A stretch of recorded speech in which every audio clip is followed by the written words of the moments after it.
Good morning, everybody. Are you ready for day 2 of the World Passenger Festival? Yay! Woo!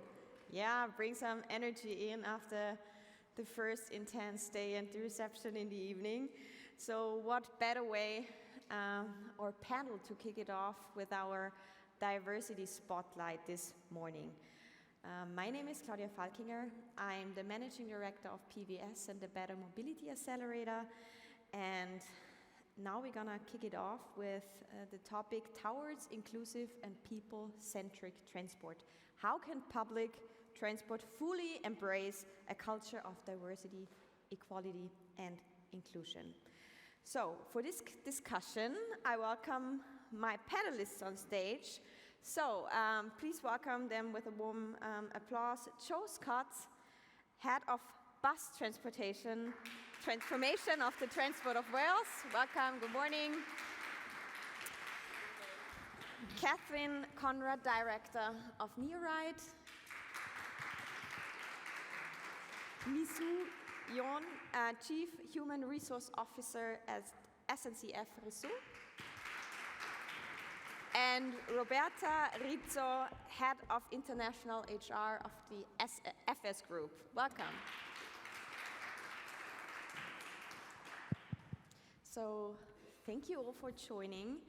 And to kind of warm up for day 2, I would briefly ask you to introduce yourself, and maybe you can tell us one experience of your trip to Vienna that was kind of a best or worst scenario of how to create people-centric transport.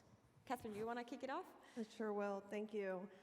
Katherine Conrad. I am the director for NEORide, which is a council of governments based in the U.S. I actually represent 29 public transit authorities across 7 states.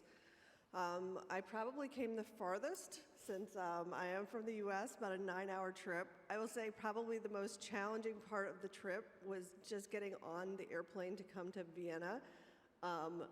We were all crowded in a very, very tight space. And then the time to board just kept getting longer and longer and longer, but zero communication. Nobody said anything. We all just stood around looking at each other like, what are we going to do? But I will say on the reverse side, when I've got to Vienna, the subway system here has been amazing. The frequency is so quick, never really waiting. So that has been very positive. Great. So also from worst to best scenarios on your journey. Roberta, how was it for you? Good morning, everybody. Does it work? I think you might have turned it off. Now it works. Okay, so first of all, good morning. It's a very, very early morning, at least for me. So regarding myself, I'll try to make it as interesting as possible for you today. So my name is Roberta Rizzo. I'm the head of International HR Department within the Ferrovie dello Stato group, the national railway group in Italy. And I deal with the most, I will say, interesting part of our business, because I coordinate the foreign companies that we have outside Italy. We are speaking about 12,000 people in 6 different countries and 7 companies within the European community. I deal with policy of HR in terms of training, compensation, development, and of course diversity and inclusion. And very, very nice to be here. By the way, I'm replacing Mr. Adriano Mureddu, who is our HR director, who couldn't came today, but says hello to you. And I hope that I will be, the right speaker, even though he's not here. Regarding my experience, so I have to be honest, I was really impressed because I came yesterday. And the airport in Vienna was so quiet, and everything was so silent. And in Rome, it is completely different. If you come to the airport of Rome, I don't know if you ever been there. It's crowded. It's everybody screaming. It can be very, very confusing. And if you are not adjusted to the custom of Italian people, it can be somehow confusing. Here, it was perfect for me. In 5 minutes, I was out of the plane and out of the airport. So, great experience from my side. Thank you very much for sharing. Joe. Hi there, good morning everyone. I've got to say that I don't think I've ever had a round of applause at 8 a.m., so I'll take that as a good life moment. So I am Jo Scott. I'm head of multimodal transportation in Transport for Wales. So Transport for Wales are a delivery body for the Welsh Government, and we currently run the railways in Wales, and pretty soon we're going to be the franchising authority for buses too. So part of my responsibility, as well as kind of getting everybody ready for this multimodal mindset, is also customer experience and making sure that our kind of multimodal experience as we go towards 26, 27, which is when this kind of whole event happens, is something that really caters for all of the people of Wales, and by all of the people, every single person needs to have that great experience, whether they get on a bus, whether they get on a train, whether they're using active travel, any of our services. So I suppose that I'm gonna be totally biased and really transparent and say that my experience actually started in one of our train stations, and that I purposefully thought I don't want to get in a car at any point to have this journey to passenger. I want to use as much public transport as I can. And so I suppose charting my experience on the railways, starting with us and then moving into lots of different train operators, actually at any point that I needed help on that journey, that kind of touch point of customer experience, it was always there. And sometimes I think we can be a bit hard on ourselves about, we're not good enough, we don't feel like. But actually, if you've got the right people in the right place who are welcoming and want to help you, and you feel that connection to people, if you ever do have that issue, whether it be I had something where my ticket wasn't working and someone was instantly there, the train was delayed and I was anxious about making the connection. Actually, when I got to London, I was instantly told where to go. I could have taken a lift or I could have taken the stairs.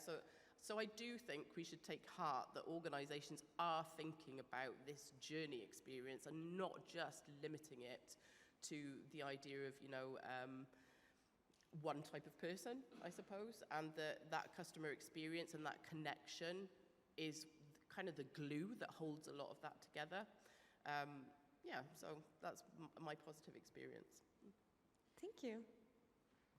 And I'm Misoo Yoon, so I'm in charge of the HR in SNCF RESEAU, which is in charge of the infrastructure in France. So we give access, we market access to the network, and we develop, maintain the national railway networks. So my experience here was really perfect. I mean, I cannot say anything else. It was easy, smooth, quiet. I mean, the only misadventures I had is that I cracked my trousers coming here. And then my hotel told me that it was overbooked, so they tried to send me in another place. But I mean, the transportation was perfect. Great. So thank you very much for coming and joining us today. And well, we're in 2023. Why do we still need to talk about topics like this one? So maybe we can jump into why is it still so difficult for transport companies, or why do they still fail? Even we had great examples today, but in a lot of cases, doesn't matter if it's passenger, but also workforce, they fail to accompany all of the needs or the various needs of different target groups. So why is this still happening in 2023? Who wants to start? Okay, I will.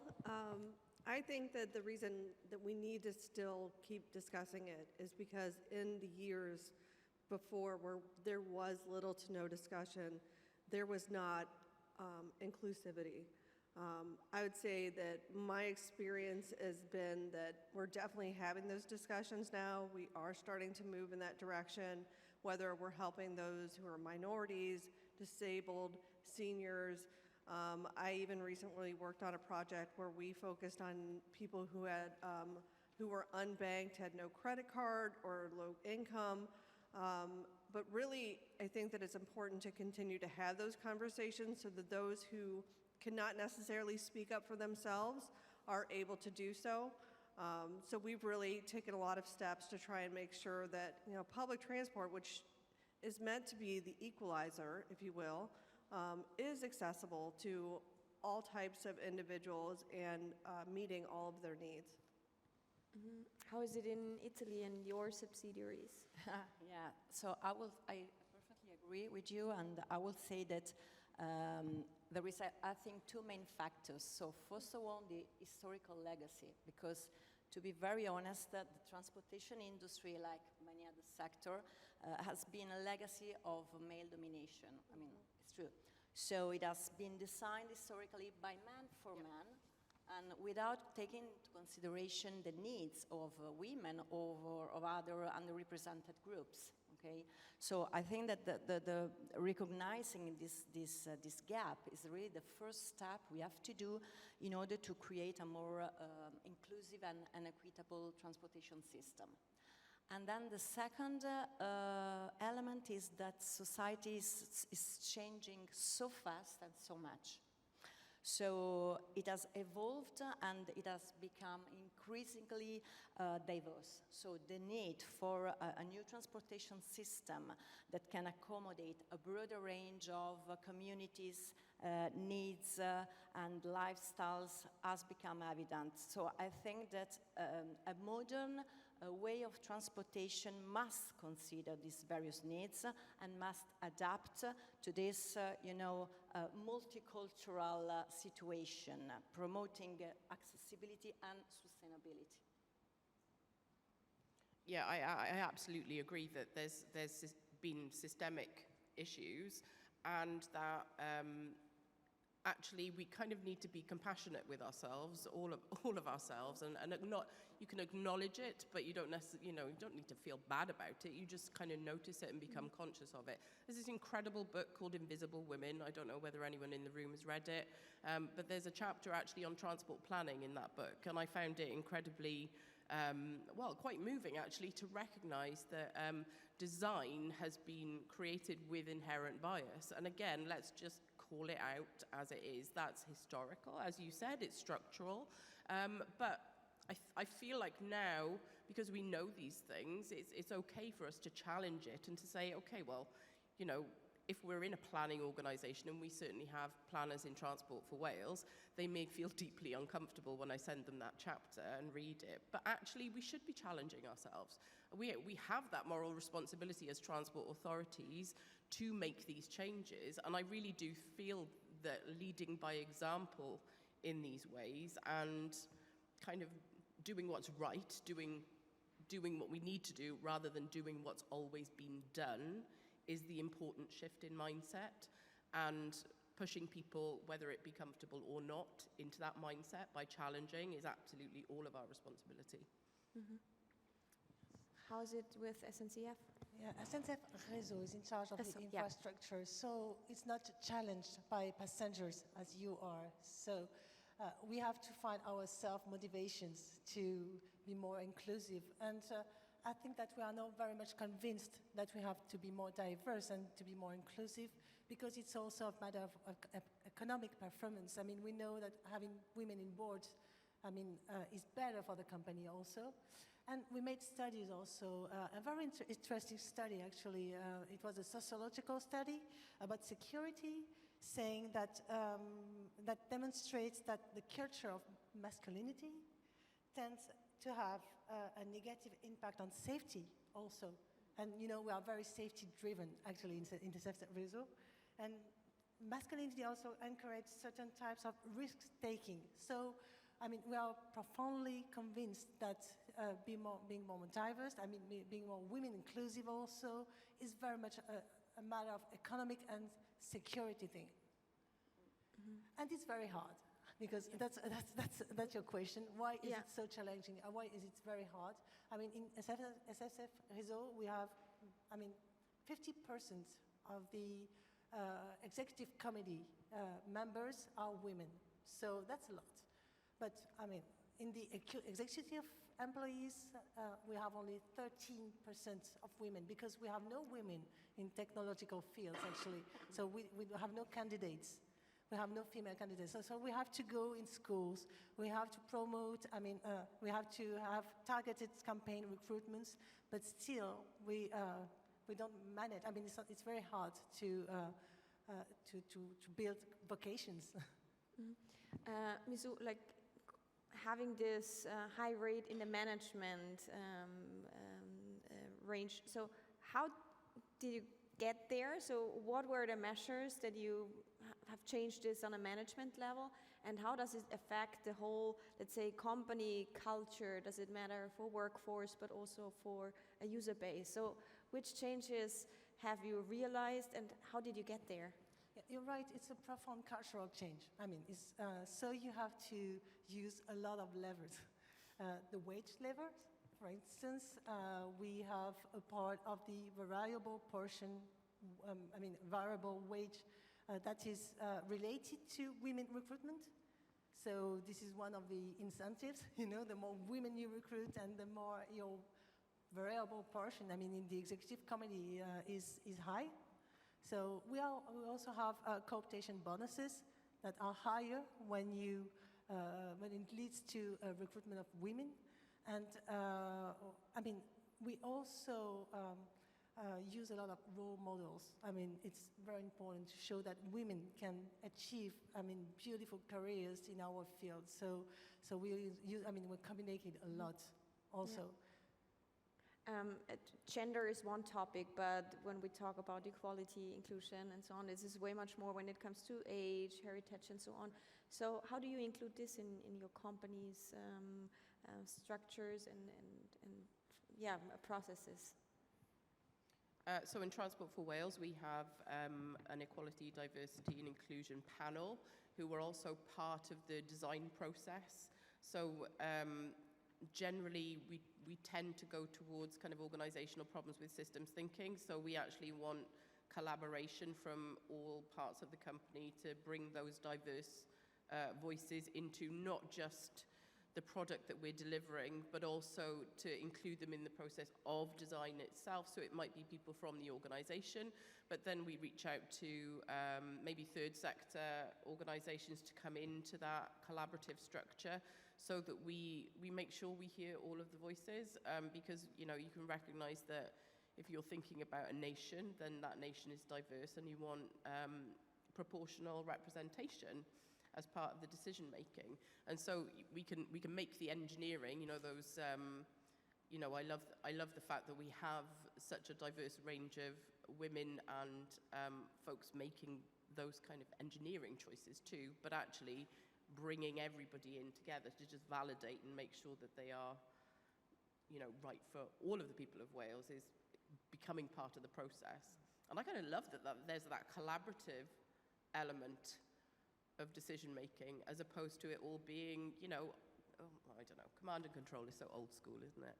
Yeah. So in the decision making, but also creation process to include it like internally, but also collaborate with external perspective to really get everybody on board.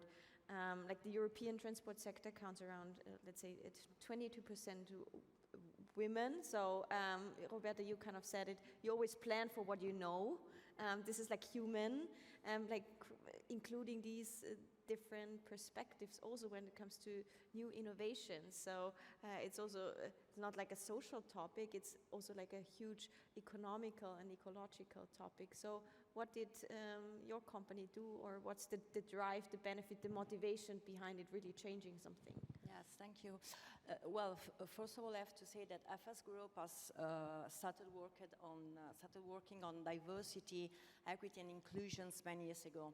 We wanted to reduce, first of all, the gaps in roles that traditionally were male-dominated. So if we say that just a few decades ago, we could have counted female train drivers on the fingers of one hand, and now we have 20% of women in operational lines and more than 30% in managerial staff. So for us, it's really a great success. But now we are focused also not only, to cover the gender gap, because I think that here we are making a really a good step forward, but we want to also to prioritize what characterize our people, so increasing age, multiculturalism, gender identities. So in 2022, we have launched the first FS group, Diversity, Inclusion and Equity Policy. Okay? And this outlines the principle and the guidelines of FS group to promote integration and implementation of all an inclusive culture across all levels. So the main message that I would like to give to you is that we would like to transform the D&I into, a nice to have, a kind of slogan that every company has, into a true professional competence that is distinctive for our company and that gives advantage to our group from a competitive point of view. So this professional competence, of course, goes beyond the HR department, because it encompasses all these structures, so the lines, the staff, and the operational people. All the people have to work together in that sense, okay? And what we have done is also that we have, of course, this is applicable to all perimeter of our companies in Italy and abroad. We have translated the policy into all the languages of our international foreign companies and made specific seminar and webinar to show, to explain, and to demonstrate. And as you were saying, we are not doing this in isolation. We are doing this through the help of third parties and dedicated associations that are competent at national level in order to spread this kind of culture. And we have also organized FS. We have established a dedicated structure in the Human Resources Department, which is in charge of this. So spreading this policy, collecting initiatives also from the inside, so also from our employees, and making continuous training. This is something that it's continuous, it's running, it's rolling. Yeah.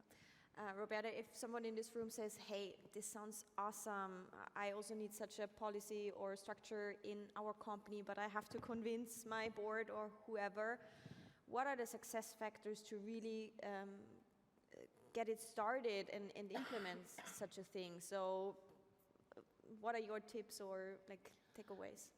I think that the D&I has some tangible and I will say intangible benefits. So let's speak about the tangible benefits and how to convince a manager, to implement the policy or to structure an organization in this sense. First of all, in the moment the transportation becomes more inclusive, basically you're enlarging your customer base. Okay, first of all, this is a fact, okay? But you also fosters customer loyalty and also a positive, I think, word of mouth within various communities. Moreover, I think that an inclusive approach enhances the overall reputation of your company, making it a preferred choice for a broader range of travelers, which ultimately ends up in making, an increase in ridership and also revenue, because this is important. From an intangible point of view, I will say that this becoming more inclusive, it's really a powerful social message, because when companies invest in training for their train managers and for their staff, in, for example, disability awareness and inclusivity, these employees become advocates for social progress. Okay, so they do not only provide a more welcoming and accommodating experience for passengers with disabilities, but also serve as role models encouraging, I think, greater empathy and understanding within society. And most of all, I think that these initiatives can also inspire other companies, other communities to follow in promoting a more inclusive world. Yeah, a lot of benefits, and it's not only expanding the base of customers, but also workforce, as you said, with the bus drivers or in general drivers. So getting people, increasing benefits, and reaching even a bigger range of people on various levels, right? Katherine, how is it in the US and your company? So maybe you can tell us a bit more what keeps companies focusing on this topic, and what are the benefits that Roberta also mentioned? So I am also seeing a lot more women enter the transportation workforce. One of the challenges that we've been facing is we have a lot of job openings that our transits have been struggling to fill, and I noticed even here in Vienna on the subway there is a lot of job type postings. The big gap that I see that for some reason really hasn't seemed to resonate is for most women, you're also dealing with childcare. It's very real. The social construct has always been that it falls to the woman to ensure that the children are taken care of, and that's okay. But there needs to be a way for women to be able to ensure that their children are taken care of, to be able to fill these roles, to be able to leave and be an executive and travel to other countries and do all those things. I have a great support system at home that allows me to do that, but that's not always available. And so I really feel like a lot of these companies are missing the boat. They're investing so much in bonuses and hiring bonuses, but have they ever thought about having childcare available on premises or close that's affordable? In the US, childcare can cost more than most people's salaries. So I really think that is a major barrier and gap that we see. I would also say, to your point on the technology side, from the young education standpoint, you do not see young girls necessarily being pushed in math and sciences. It's not necessarily a route that is encouraged. And so until we start at that very base level to ensure that young girls are in those STEM classes, that are working in technology, that are really encouraged to pursue those technical fields, the hiring as they get older will continue to be a challenge. So those are just some of the things we're seeing. Misoo, you're also doing a lot in this area, setting up diversity networks, policies, and so on. Maybe you can give us some Yes. examples what you're doing in business. Yes, we have what we call the SNCF Mixité Network. And there are 11,000 members, women and men, and that is promoting diversity and inclusion also. So it's about mentoring, it's about web conferences, events, and communication campaigns to promote diversity. We launched recently a barometer, about inclusion. Do people feel discriminated in our society? In our company, what is it about diversity? What do you think about diversity? And the result is, really comforting because most of them, a large majority of our staff think that diversity is important for the company. So this is a good point. But still, we have a lot of them still feeling discriminated. So this is, a challenge for us. We now have to target this, how to make people feel comfortable in our company, being women, disabled, or black, or I don't know, from a different social origin. This is one of our main targets right now, how to make people really feel good in our company, wherever they come from, wherever they are. So if I'm right, this network counts more than 11,000 people, is that right? 11,000 people, This yes. is great, 22% being men. And Exactly. you also created kind of a manifesto, always with a drive. We want to do more than just the law says, in creating barometers and so on. So Exactly. how can I, for example, I would work for your company, how would I experience all these activities, and how do I see, okay, this is not just this rainbow flag, but it's really something beneficial for the company. So how do you make it also tangible for your workforce, your company, and so on, all of these great activities? How do I make it tangible? Yes. When you come in the company, I mean, you can immediately see, I mean, you are immediately contacted by SNCF Mixity. I mean, you know they exist because they do a lot of things. I mean, you can be a mentor. I mean, this is very important. I mean, you can testify as a woman or as a man about how to improve inclusion in the company.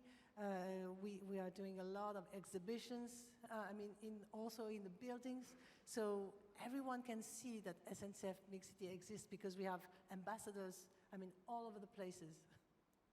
Wow. Joe, how is it with you? Because I always think like, and in Pride Month, and they have this colorful flags and so on, but how can we really make sure that companies take it seriously and it's not like this greenwashing, pinkwashing, or however you want to call it? And so how can you take such companies really serious that they really make an effort? You've got to do it. You've literally got to do it. You've got to live the values. You've got to show from an executive board level down that this is who we are and this is what we believe. You've got to create allies across the business so that it's not just, it's not just the minority that feels like they're pounding on the door all the time, but actually that allyship is such an important role for men in the business to have too. So in Transport for Wales, we talked a lot about role models and how important those are. So I've worked in technology and transport kind of related for about 25 years. And I really struggled when I started to know where the women were that I could look to. And I've asked other, where are the role models? So now I'm in a position where kind of I look up at our executive board, and actually 50% are women, and they're pretty powerful women as well. They are the decision makers. And actually the chain to those people and that influence is there because the allies are around the business, and people want to step forward as a result of those women being very present. So I think you can have policies, you can have, the flags, but people need to feel that is who we are. And that's kind of, to me, that's almost part of your brand identity too. That's part of who you are as an organization, the values and the purpose and your way of being and acting. And it absolutely has to start from the top down. It's got to be led. And next to this, or Roberta, do you want to add on this? I just wanted to say that I perfectly agree with you. I mean, it's not, the minority and then kind of preserve the minority like the WWF. Okay, it's something that has to permeate all the people of the company. So I fully agree with this. And a challenge culture as well, and I go back to that. And again, sometimes that's a really uncomfortable thing because you feel very vulnerable sometimes by challenging it, but let's get uncomfortable. I think that having the diversity at that top level, though, so to be able to say, if there's a room full of white men, let's be honest, and say, yes, we want to be diverse. Okay, are you? But having diversity at the top where it's, different genders and backgrounds and, those people can be the drivers for real inclusion because they live it and they understand. And how do you really actively involve these various groups and communities? So we've just mentioned it. So what can be formats or ways of interacting within the company and seeing, okay, there we already have a lot of diverse perspectives, but also include external perspectives. So what are formats or explicit activities that you already run or that you're thinking about running in the future? So we ask external bodies to actually challenge us as well. So we have, there's a company in Wales called Chwarae Teg, which is called Fair Play, and that unfortunately is an organisation they're kind of winding down now, but there are other similar organisations that challenge you on things like gender pay gap, inclusivity, and it's not, it's not like you're auditing yourself then and going, oh, aren't we great, and giving yourself a pat on the back. It's somebody external saying, actually, are you living up to your values by doing this? And that's quite a tough choice to make, but I think it's the right thing to do. So invite people in to challenge you, be brave, because then you'll find out the real story rather than just getting the nice story, I guess. Yeah. To saying we also have you all have the opportunity to ask questions. I'll just take Roberta, and whoever feels asking a question to our panelists, please raise your hand afterwards. Yeah, I was going to say that we act in a similar way. So we really work a lot with associations. Like, for example, just to give you a concrete example, we have launched last year a training dedicated to Trenitalia train managers, so our operating company, on how to understand and manage people with disabilities. So we have trained so far more than 5,000 train drivers, okay, which is the half of the total train drivers that we have in Trenitalia. And so now, thanks to this program, instructors acquire, knowledge and information about people with visual, auditory, cognitive, and reduced mobility disabilities. So it was very important for them. Of course, it is also the fact that it's not only that they know how to do it, but they have acquired an updated skill. So it's also, an increase for them in terms of range of competencies. And then another thing that we do is that we have made also a kind of onboarding program for people that are coming within FS and that have disabilities. And this is, we have made this mandatory for all the people in FS group. So all the people have to follow this training program regarding how to handle, how to manage, how to interact with people, with future colleagues that will enter the company and that have some kind of disabilities. And then another program, which is, I think it's very, very important and interesting that we have launched last year, is an internship for students with disabilities. So we have, we have gone in some high schools where there are students with specific needs.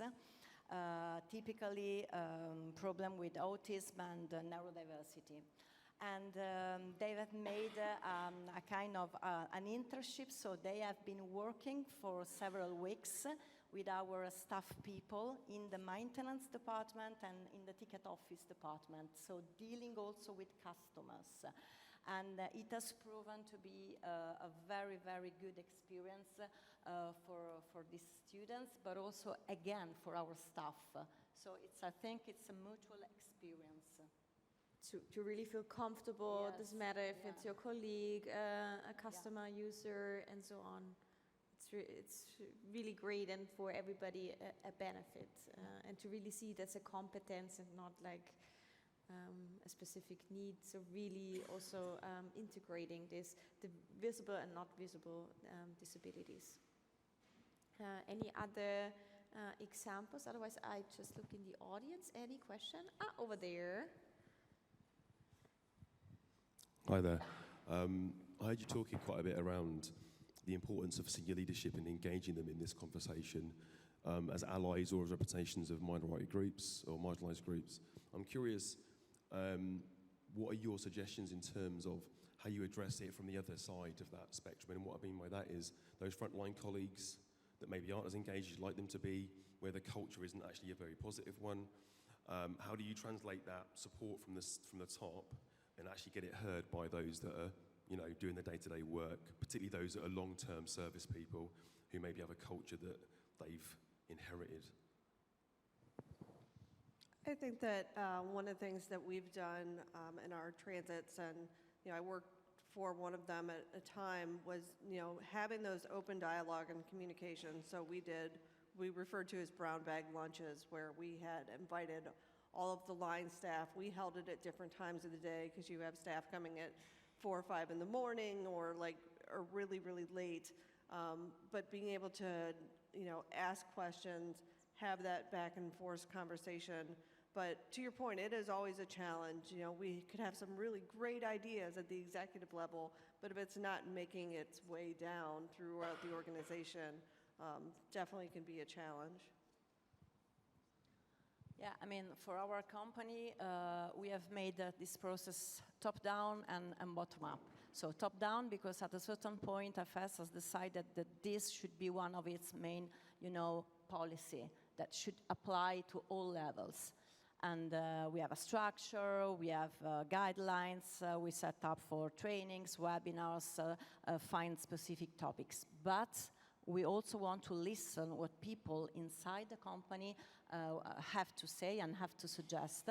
So there is a kind, of open intranet where we collect suggestions and topics that are of interest from our people. And we have very often exchanges also with communities and with third parties and also with other undertakings, because we do not want, to make it only Italian perimeter. We think it's very useful also to have some exchange and benchmark with other companies and not only on railway matters. So probably the most innovative ideas come from other companies that have, a different kind of culture and have already experimented activities in this field since years. Yeah, also great having an exchange and learning from each other, not always inventing everything on your own, but also getting inspired from others. Awesome. Some other comments? Yeah, I mean, I think all, best practice in engagement and also, thinking about that executive presence down. I completely appreciate how difficult it is when you've got a massive workforce to actually have that point of connection. So I do see things happening where the most senior leaders in our business are actually going to the front line and just being present. Sometimes it's not about those briefings where you need to just tell everybody what's going to happen, and people just want to actually be heard and seen and listened to. And so just having that open forum, and I guess, I think about some of the sessions our CEO has been to recently where he'll go and spend time with frontline staff and really just go, give it to me. I want to hear it. I want to hear the good, the bad, and the ugly. And I think that it's a really human thing, isn't it? That to have that connection and to be given that presence and time. And sometimes we're so busy because there's so many things that, set our hair on fire that we need to deal with. But actually carving out that time to really properly connect with people on a human level is actually a really very important part of that engagement process. I think you have to listen first. Listen, so it's about barometers, it's about training the managers also to make sure that they are aware about what diversity means and inclusion means. You have to act, so you have to give proofs. I mean, you have to show that you're serious about what you say, so you need to show what's happening. I mean, for instance, in SNCF RESEAU, we are very late about sanitaries. I mean, women cannot access to, the basics. I mean, like sanitaries and changing rooms. So you have to put them everywhere. That's what we're doing now. But still, we're going from far. In the infrastructure, we're not very good at that. So we are really improving right now. So you have to show that you're serious about it. And you have to act when something is wrong also. So we have a lot of social workers, inside the company that are helping people about childcare, about, when something's going wrong in your life, they're here for you. But we also have hotlines. If you want to complain about improper behaviors, we have a hotline, and then we can launch inquiries actually. So, and we're doing that a lot. So yes, listen, show, and act if something wrong. And I think you have to show that you're serious about it. Great. Another question. We have time for one more question. The mic is on its way.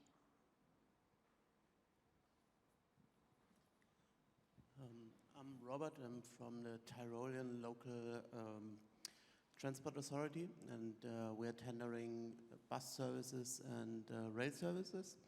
So could you maybe point out some special needs for women as passengers, also in the service design, and as well maybe in vehicle design, because we can influence that at some level as well, maybe from your own experiences. I'm excited because I can give some examples. So you know, we're doing going through a very similar exercise in tendering those bus services in Wales, and I kind of feel like it means so much to me to make sure that we have to think about public transport as public spaces, and that they are safe and secure environments that people want to use irrespective of age, gender, demographic, whatever. They have to be safe spaces, and they're not always. It's not been my personal experience that they are always safe places, and let's face it, that's a barrier if we want to look at modal shift. So I think that there are ways that we can design incentives for our operators and our kind of operating environment to become safer and more inclusive spaces.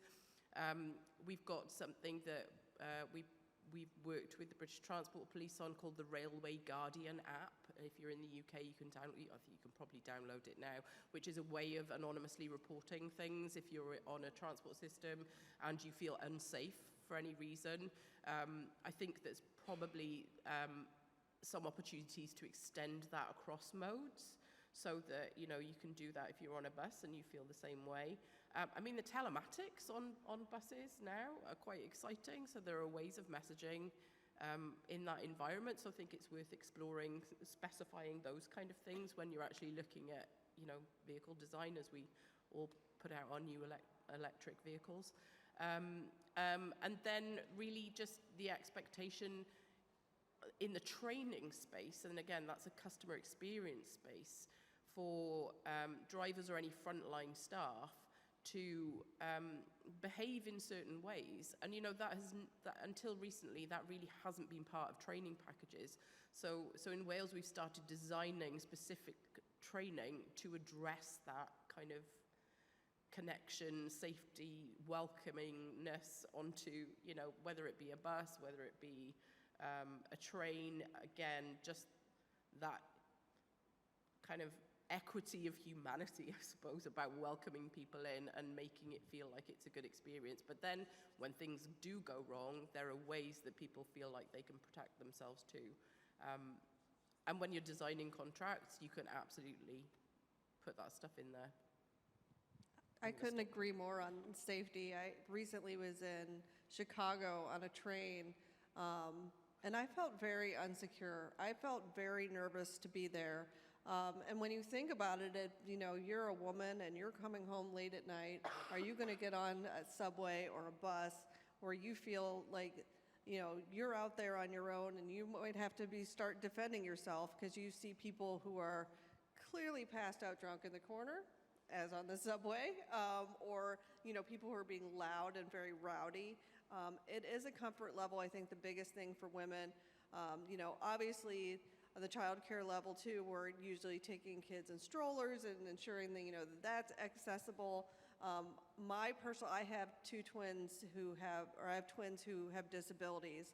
So I will say I am always looking or think about how would I be able to take my daughter who's in a wheelchair here? If the escalator's broken, if there is an elevator, but it's about this big, that's a challenge for me.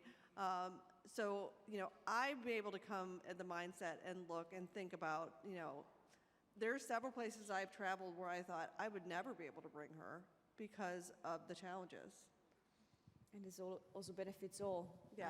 And not only people in wheelchairs, but doesn't matter if it's your luggage with you, etc. So it benefits us all. So thank you very much for your questions. I want to close it with one question to our awesome panelists. So if our participants could take one hint, tip, thing with them after this session, or maybe one thing that you would have wished to have known at the beginning of your journey in the EDY area that you can't read in a newspaper, what's like a thing that everybody can take away from our panel?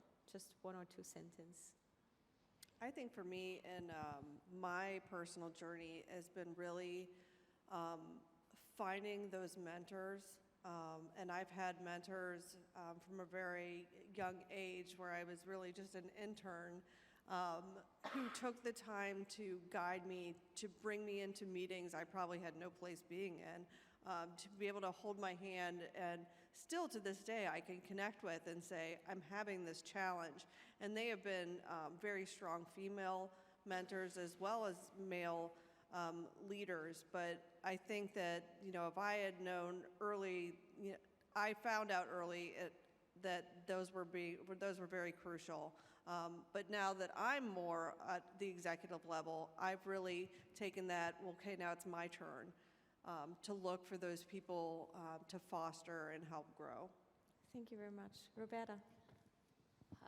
Well, I would have loved to know that probably since technology is changing so fast and everything is changing so fast, and probably we have to stay focused on people. I think this is the real asset. And I think that probably speaking of diversity, also, this panel is an example of diversity, because we are all coming from different countries and companies and experience. We have investing in different projects in terms of diversity and inclusion, probably also at different speed, because this is also depending on the grade of maturity of the company. But what is really important is that we are all, moving into one single objective, that is really the one trying to make our companies and ourselves and our colleagues becoming more inclusive, more open, more curious, because I think also keep curious always to the others and to the external inputs that are coming. Absolutely. Thank you. Joe? For me, it would just be, you've got to live the values, and sometimes that means being uncomfortable yourself in challenging other people and making other people feel uncomfortable too. Let's try it out today at the conference. Misoo? When I joined SNCF RESEAU, I thought it would be very difficult to promote inclusion and diversity, because there were so little women, and SNCF was very much selective with candidates. But actually there was good news because the unemployment rate is falling and recruitment difficulties are really rocketing. It's more and more difficult to hire people. And now people are getting open-minded. They want to attract a larger field of people, larger range of people. And they want to promote diversity because they think it's important for them. So I think I was very lucky, because my job is far easier now than it was probably 10 years ago. Also interesting. Thank you very much for this lively and valuable discussion. Have a wonderful second day of the World Passenger Festival, and give a warm welcome, or not a welcome, applause to our panelists for this great discussion.